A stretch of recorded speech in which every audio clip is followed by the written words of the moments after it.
Qu'est-ce que c'est que ce trait d'union entre judéo et chrétiens au cours des 1500 dernières années? De quoi il est fait?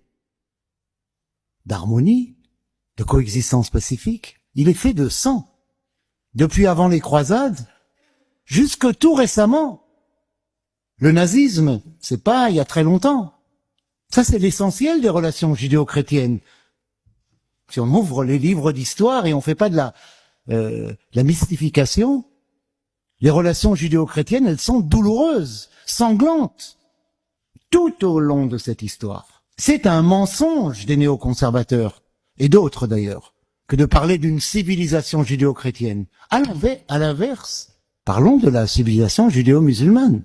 Parlons de l'Andalousie. Parlons de ce qui a été le sommet de la culture et de la civilisation européenne médiévale pendant presque 1000 ans. Avec des hauts et des bas, évidemment, on va pas rêver, c'était pas le paradis sur terre. Mais un grand moment de la culture et de la civilisation. Elle était judéo-musulmane et elle a été cassée par la reconquête chrétienne. Alors, c'est pas pour faire des comptes avec l'Église, mais pour démystifier ce qui est le cadre de l'idéologie qu'on veut nous inculquer. Il y aurait eu une civilisation judéo-chrétienne depuis 2000 ans maintenant, et une menace qui serait l'islam. Ça n'a rien à voir avec l'histoire réelle.